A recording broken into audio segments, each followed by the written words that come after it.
Meet your new go-to for a fresh and inclusive approach to health. Wellness Rebranded is the pod where a dietitian, a personal trainer, and a mental health therapist combine perspectives to help you redesign your relationship with food, fitness, and your feelings. Whether we're serving up juicy stories, breaking down the latest research, or dropping practical tips, we'll leave you informed, inspired, and ready to take health-promoting action. We get you because we are you. We've joined forces because we know that health isn't one-dimensional, and neither are you. Tune in for real talk that cuts through the wellness and diet culture hype. Stay for the laughs, the insights, and the feel-good vibes. Guys, we are so excited because our podcast is at 100 episodes. We cannot believe it. And we are doing a huge giveaway to celebrate. So to enter, guys, here's what you're going to do. You're going to share a screenshot or an episode of the podcast and tag us on social media. Or you can leave a review of us on Apple Podcasts and then take a screenshot of it and send it to us. That way we can enter you in the giveaway. And guys, be so excited because we are giving away a free workshop with Maria Winters in your very own community. So you get to choose when and where and what Maria talks about. Although it may be virtual. It might be. We are also giving away a spot in Elizabeth's next group coaching program, which is all focused on emotional eating. And we are giving away one of my ultimate fitness assessments with follow-up personal training sessions, either in person or virtually. So you could win a lot of awesome stuff to help you on your wellness journey. Share our podcast, help us double our downloads by the end of the year, and you could win a lot of stuff. So we are excited today to have another guest on the podcast who's going to chat with us about her own intuitive eating and fitness and health journey. Amy Thomas, welcome. Good. Thank you so much for having me. Yeah, we're so excited that you're here back on the pod. We have, in various ways, you've worked with each and every one of us in some sort of professional capacity, Amy, but you have your own story and journey that brought you to intuitive eating. And I would love for you to share a little bit about your experiences in diet culture and what led you down the path of intuitive eating. Sure. So I have had a lot of ups and downs with my weight, with the way my image has been, body image, things like that. Throughout all that, I've always been really good about exercising. I love to do it. I love to do it for my mental health. So before I ever found intuitive eating, I was already working with Tara as my personal trainer. Loved it. And I like to think that I was a pretty mindful eater. I didn't, binge a whole lot, and I love to exercise. And of course it would make me hungry, and I would certainly, accommodate for that and eat more on days that I was lifting heavy, things like that. But I am a relatively high BMI individual, as much as I hate that is even a measurement, it is. Mm-hmm. And so when I was ready to have children, I went to the OBGYN and I said, I'm ready to have my IUD out. And I was met with this concern. And it was like, oh, well, before you take your IUD out, I should tell you that you are way too heavy to get pregnant. And so if I'm going to take this out, you have to be using protection until you've lost at least X pounds or whatever. Get your BMI below 35 is what she said. I feel like this is so similar to my story where I was told that I'm the kind of person that dies in childbirth. Oh God. And then, so then at that point. Hold on. Amy, I'm so sorry. Oh, thank you. That is messed up from the beginning to the end. It is messed up. And I'm sorry. I just want to leave that there because that sucks. It did at the time. And of course, looking back, hindsight's 2020. I have 2 healthy children. It happened and it sucks, and it's happening to other women, and that's what sucks the most. But when I went to my doctor and I said, I don't think I'm eating that crazy. I exercise regularly. Like, yes, I'm heavy, but that's just my body right now. That's what I look like to And also, me. what And a so, thing, before she told you that, it doesn't sound like did any due diligence to ask you anything about your lifestyle. no, it was just like, oh, here's the number. Oh, here's your BMI. Yep, too high, shouldn't get pregnant, not safe, whatever. So my regular doctor said, hey, have you heard of this intuitive eating? And I was like, well, I do mindful eating. Is it the same thing? Oh, no, it's a whole thing. It's from the 90s. There's this workbook you can complete. And here, and she, writes it down. I go home, I order it on Amazon, I get the workbook, and I was like fascinated. I went through the whole thing. I still have it in my living room. So Tara, next time you're over, you can read all my responses from, 5 years ago. But I filled out, this workbook, and I was just fascinated. And when I ended up going back to the doctor later, I was just talking about it and really excited about it. And she said, well, have you ever worked with a dietitian? And I said, well, yeah, when I was trying to lose weight, I was working with a dietitian, and they were telling me, high protein, all those things. And she said, no, try an intuitive eating, like a Hayes dietitian is what it was, what she recommended. Oh And my I gosh, saw, send me later. I need to know who this doctor is. yeah, I'll tell you. Add her But to my referral I list. ended up, she recommended this person who happened to be taking new clients at the time. She had come from New York City, and she had opened up a clinic in Annapolis, no longer in Annapolis now, because during COVID, she ended up going back up to New York, but she happened to be able to serve clients here. I saw her, and it was really life-changing, frankly. I mean, so in those few months that I was seeing her, I was trying to have a baby. And she started by saying, I'm in her office, I'm crying, I'm like, all I want to do is just have kids. I've wanted kids since I was 12 years old. I got married. I thought, whatever. So I thought it would be easy. And as we all know, trying to have children is not always as easy as it sounds in sex ed class when you're 16 years old. So for me, it really wasn't as challenging as a lot of other I'm convinced that the way to get pregnant is to be 16 in the back of a pickup truck somewhere and not have any financial way to support you or your new life, and it'll happen. But if you're 100%. financially stable and emotionally ready, like, good luck. Yeah, and I mean, it really didn't take me that long. It only took us like 4 months of trying, so 4 cycles. But every time of course, every time I got my period, I was crying, and why am I not pregnant yet? I'm timing it. I'm peeing on sticks. I'm doing all these things, and so of course, the back of my mind is like, oh, you're too fat to get pregnant. That's the problem. So I'm talking to this registered dietitian who had effectively become my therapist at the time. And, sure enough, I ended up getting pregnant on the 4th try, and I stopped seeing her after a while, but I sent her my baby announcement 9 months later. So I don't know if she still was at that office, but, yeah. So anyway, it was an eye-opening experience to learn more about like the structure of intuitive eating. I do remember one time when I saw the dietitian, and I came, and we were talking about permission to eat all foods. And I came home and I ordered pizza. And my husband's like, what kind of dietitian's telling you to order pizza? Like, you're going to this, we're paying this dietitian, and then you're coming home and you're eating an entire pizza. I'm like, I didn't eat an entire pizza. I ordered an entire pizza. Yeah. And I was like, so it was kind of like, it seems counterintuitive, play on words, but like, I think it's hard for people who don't understand it to wrap their minds around the permission to eat part. The part that was hardest for me was gentle nutrition. So like feeling like adding things back in that were healthy as opposed to cutting things, just like being able to eat things that taste good and feel good at the same time. I think that was the hardest thing, because for a while I was like, I'm not eating spinach. I don't like spinach. And then it's like, oh, well, maybe I can add it in ways that are a little more creative. So you think that's around the time that she reached out to you, were saying? I think it might have been. Isn't that what it was? So I reached out to Elizabeth a few years later because my, the lady I'd worked with had left.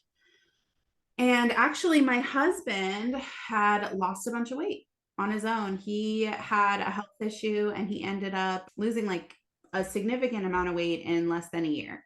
And I found it giving me like feelings like, okay, like do I need to lose weight? Do I need to intentionally try to lose weight so that I can keep up? Or like what, it just kind of, not that he was ever, competitive in any way, but I was kind of like, oh, he was always bigger than me. And now like he's losing a lot of weight and getting in shape and things like that. So I was kind of like wrestling with it. And then I also had a friend who had just had a baby around the same time as me who went on Wegovy, and she had lost like a significant amount of weight. And I was like, should I do this? Like, am I missing out on something by not losing weight? And really, that's when I was like reaching out to my old dietitian. She doesn't work in Maryland anymore. And then I was like, let me just reach out to Elizabeth. And I had known of Elizabeth from the podcast and from working with Tara. And Tara gave me her number and another person's number. And I ended up talking to Elizabeth and doing some sessions with her just to kind of talk me through like where my mind was going, because I really needed to reset. And she convinced me that I didn't need drugs to lose weight, or didn't need to lose weight at all, really. Right. I hope I didn't convince you of anything other than just help you like hold up a mirror to what you were actually thinking Yeah. and feeling, and like look at it from different angles. Because it's never my objective to convince anyone of anything. No, but I think what you did was you asked the right questions so that I could convince myself what the right decision was. Or you can see something different, Yeah. a different Yeah. option to things. Mm-hmm. Yeah, for sure. So, Aim, what was your favorite part about working through the intuitive eating process? I think the best part of the experience for me was coming to the realization that like diets don't work. They don't work. People, something about that research, I'm going to say it wrong, Elizabeth, you'll correct me. The research that people who diet more are actually heavier. I guess the more history you have of dieting, the more likely you are to be overweight. That was like eye-opening, because it's so true. I mean, everyone I know, like people who have been skinny their whole lives, a lot of them never went on a diet. And so I think like, yeah, just learning that like restricting is not the solution. We want to let you know about FX Physical Therapy. They have different locations throughout Maryland. We recently had them on the podcast, and they told us a little bit about their HER program, Health Empowerment Recovery, where they offer loads of free resources on women's health to the community, and that includes their physical and online community. FX Physical Therapy offers therapy services for the pelvic floor, for women's performance, treatment plans for athletes, and even postpartum therapy. So if you have any physical therapy needs and you're in the state of Maryland, we definitely recommend checking them out. I think the research you're referring to is that dieting is the single biggest predictor of weight gain over time. And I think that's the best way to say it. yeah. Yeah. And once you realize that, it's sort of not that there isn't necessarily anything inherently wrong with gaining weight, but if you're on a diet to lose weight and it's the single biggest predictor of weight gain over time, then obviously that's counterproductive to the goal of dieting. So yeah, and I think once you realize that, it makes the rest of once you realize that dieting isn't working for you, that it's not likely to work for you, all the ways that it's the toll that it's taken on your life, it's so much easier to move away from it, right? It's kind of like, but you got to get there first. Yeah, for sure. And I think like it made a big difference for me when like stop trying to squeeze into clothes, buy clothes that fit your body now.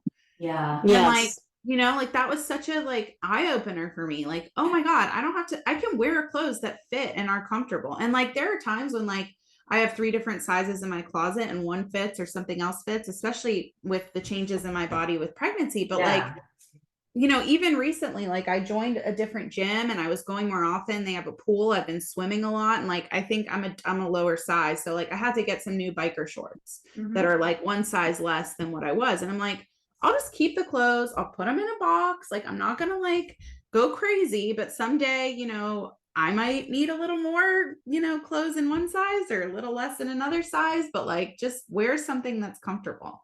Yeah, and so often it's about the story we tell ourselves, right? Like the clothing is just the clothing. It's the meaning we attach to it that.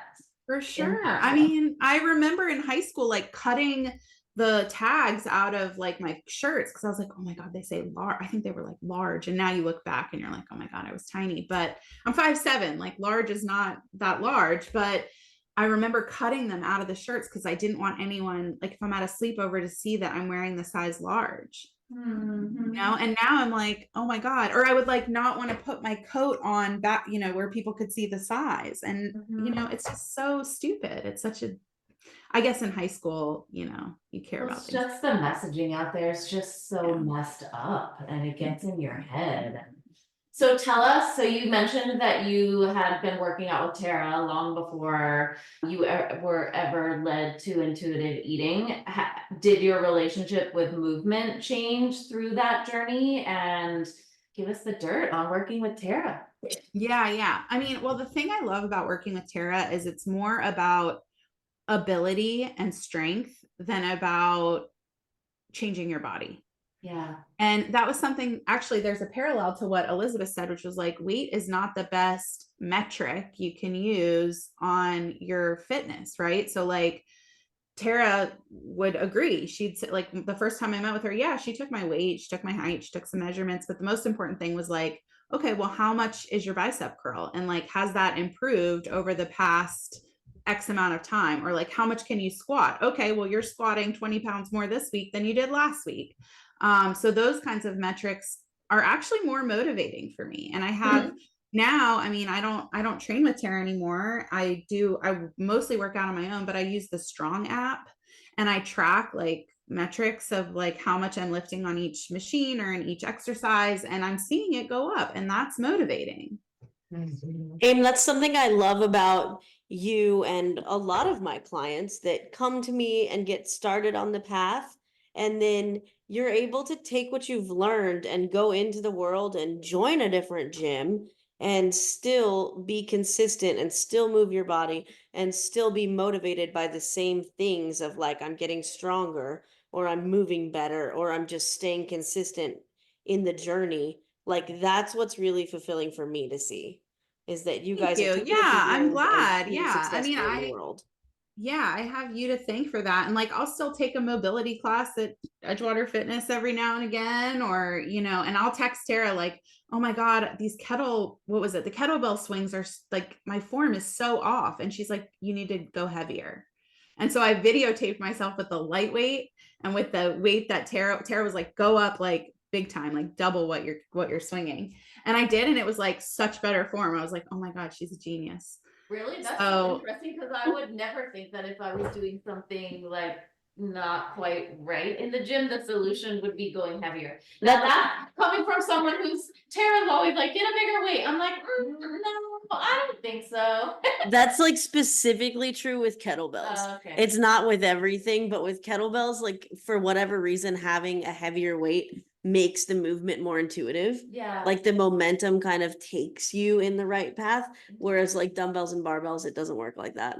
Yeah, but what a great example of why it's so helpful to work with a trainer and or a professional, because we don't necessarily know that. Well, and Amy said it beautifully. Tara, you are a genius. Elizabeth's the smart You one. are. Well, that's right. I'm the hype man. No, you're a genius. but other times too, I mean, like I have a knee injury and I went to a physical therapist who was like telling me to do TKEs, like I think it's terminal knee extensions and a couple other exercises, and then was also having me do lunges. And I was like, every time I go there, I'm in so much pain. She's like, don't do the lunges. And so I stopped doing the lunges and the pain went away. So she knows like different parts of the body, like what makes sense for certain exercises for certain people. Mhm. Yeah, because not every Not just a pretty face, guys. Yeah, that's funny. So, okay, Amy, so tell us, you've been through a really incredible journey. It sounds like you're in a really good place in your relationship with food and movement and health and comfortable or, you know, at peace with your body. What's a tip you would give to someone who's maybe more in that place you were in the beginning, right? Feeling disempowered and overwhelmed or stuck? I mean, honestly, it's going to sound obvious, but really hiring a professional is where it's at. Like, I'm not a professional, you know, dietitian. I'm not a professional weight, you know, trainer, but I think depending on your goals, it makes sense to hire someone who knows about those goals. So if your goal is to, you know, eat healthier or to move better or, if you're real stressed and anxious and you have a goal to like focus on your mental health, like you guys are the ones they should be talking to. And I'm all about hiring someone who knows about what you're trying to do. Now, as far as people who like their goal is to lose weight, shrink their bodies, things like that, like you can tell them your journey, but like you're not going to convince someone that weight loss isn't the right solution. So I can point them to resources. I really love, if you're not a reader, and Intuitive Eating is kind of a long book, I like listening to or recommending the podcast where they interview the author. So there are a few different podcasts where Evelyn Triboli, is that how you say her name? Yeah, those are awesome. There's some Like there's one. just they interview her and it's like a half an hour and she talks about it, and like just listen to her own voice talking about why it's so important. Like Yes.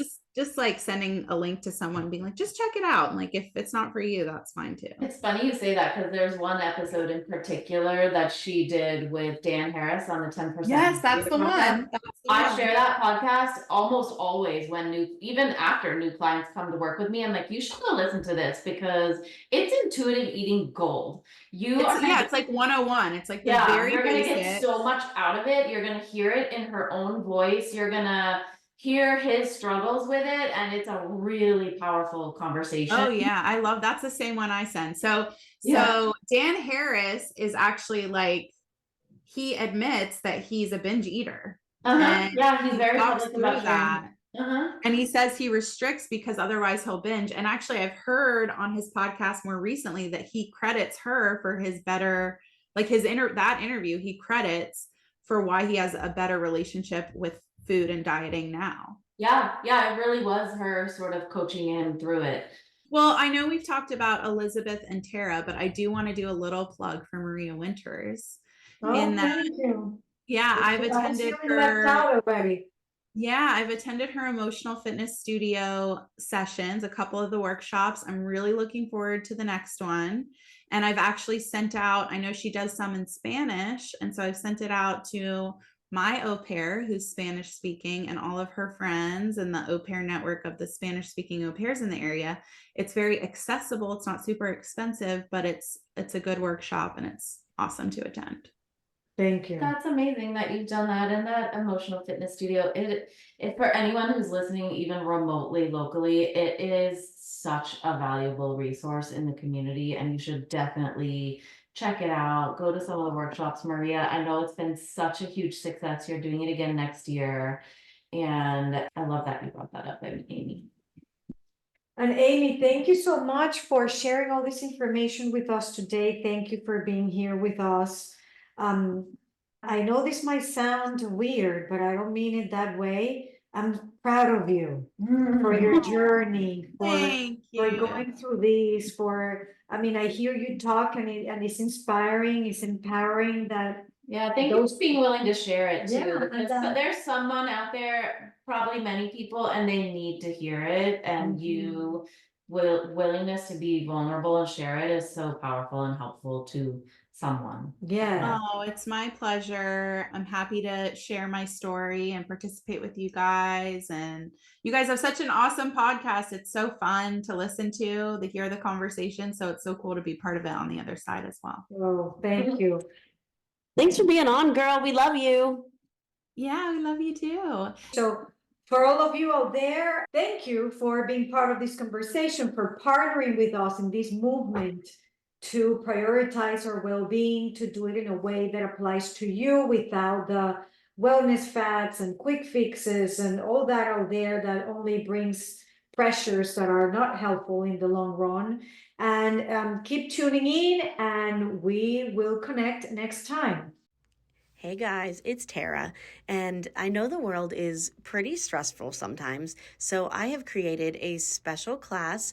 It's an hour-long progressive relaxation. So for those of you that have been listening to the pod for a long time, I did a special episode of this about a year ago, episode 59, but I'm going to be having a class in person in Annapolis on September 11th at 6:30 p.m. And it's also available virtually. So if you don't live local to Annapolis, Maryland, no worries. You can still register. We'll do it on Zoom. Sometimes it's even better that way because you'll get to just lay there in the comfort of your own home and relax with us. And I'll take you through a guided progressive relaxation, meditation, visualization, and you are guaranteed to leave the class feeling better than when you got there. So if you want to join me for that, the link is in the show notes to register, and I hope I'll see you there. Thank you for listening. If you want to connect with me outside of this podcast, you can find me on Instagram at coaching_therapist. I'm Elizabeth. You can find me at Elizabeth Harris Nutrition or in my Facebook group, Health and Healing with Intuitive Eating. And I'm on Instagram and Facebook at Tara DeLeon Fitness. Guys, if you loved this episode or any of our other episodes, we would love it if you would leave us a review on Apple Podcast. It really, really helps us get the non-diet word out to the rest of the world. So please leave us a review. Yes, thank you.